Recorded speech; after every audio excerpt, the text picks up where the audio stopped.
Remember the LMT I bought a few episodes back? I want to see if I can make this thing race ready.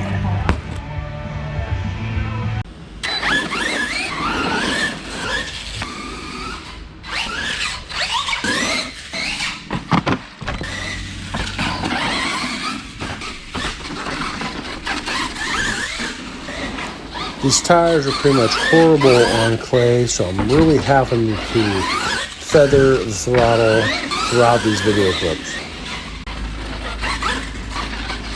The steering is super sloppy and super slow. That's got to be adjusted.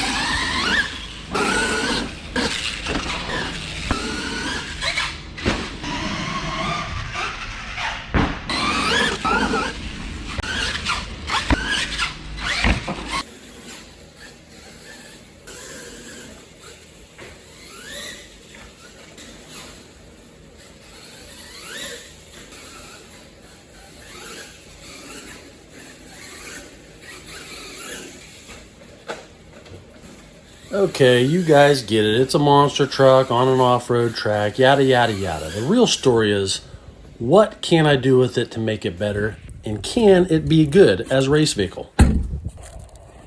What else are you going to do on a snow day? Yo, this thing is actually pretty impressive, at least to me. My very first lap was like a 39 something. And once I figured out how to turn a little sooner because of the delayed steering and ease on the throttle, because these tires are just like driving on ice out there, I was able to whittle it down to a 31.02, I think, or maybe 31.0. I think with proper steering and proper tires, maybe 26, 27, do a little suspension work, lower the center of gravity a little bit, I should get down into the low 20, well, I should get down around 24, 25, I think. I don't know. I could be totally wrong. But this thing was, I'm really surprised. Let me show you what I did so far. I bought this used and they had a dual shock setup on it. I ended up getting rid of that. It was really springy and these shocks seem like they're pretty crappy shocks. So it didn't even have the bottoms on two of them. That's the stuff that happens when you buy used stuff and don't really check it out. You just buy it on a whim, and I'm guilty of that.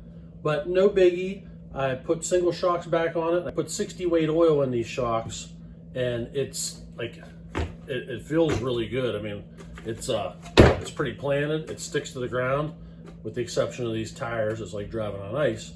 I think that was a good first step. The steering, something's all wonky there. This is what I was dealing with today.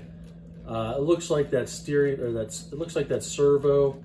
Looks like the servo saver maybe wore out, and maybe the splines on the servo itself. Plus the servo is just slow. It does not turn fast at all. So I'm gonna have to figure out what type of servo I wanna put in this thing to make it strong, torquey, and quick. If anybody knows the proper servo, leave a comment, let me know so I don't waste my money buying a bunch of the wrong servos. See about putting a shorty backpack in here. Drop this battery down inside the chassis, turn it sideways or something, get that lower, move the electronics down if I can. Like I said, better servo. Probably gonna replace some of this stuff with some aluminum stuff, because this steering cross brace here, drag link, whatever you call this thing is plastic. I have a feeling that's gonna end up breaking once I start driving this a little faster and harder, once the setup gets better. It didn't do bad. It didn't do bad with just changing. I see in the book it says 25 weight oil. I guess that's probably good for doing backflips and monkeying around, but I think putting a 60 weight in there was definitely a plus for trying to drive it on a track.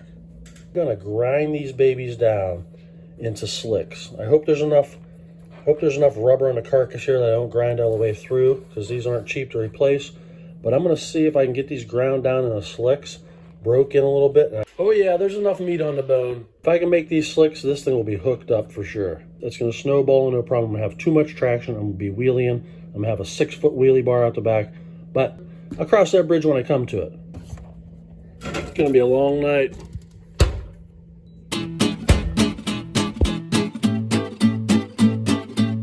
Scissor all these ribs off first. Won't be so much grinding and sanding. Messiest RC project I've ever done, but I think it's gonna pay off. That's smooth as Derby's backside. boop, beep, boop, beep, boop, beep, boop, boop, boop. Yeah, hi, Mr. A. Main. Yeah, go ahead and send me all your monster truck parts.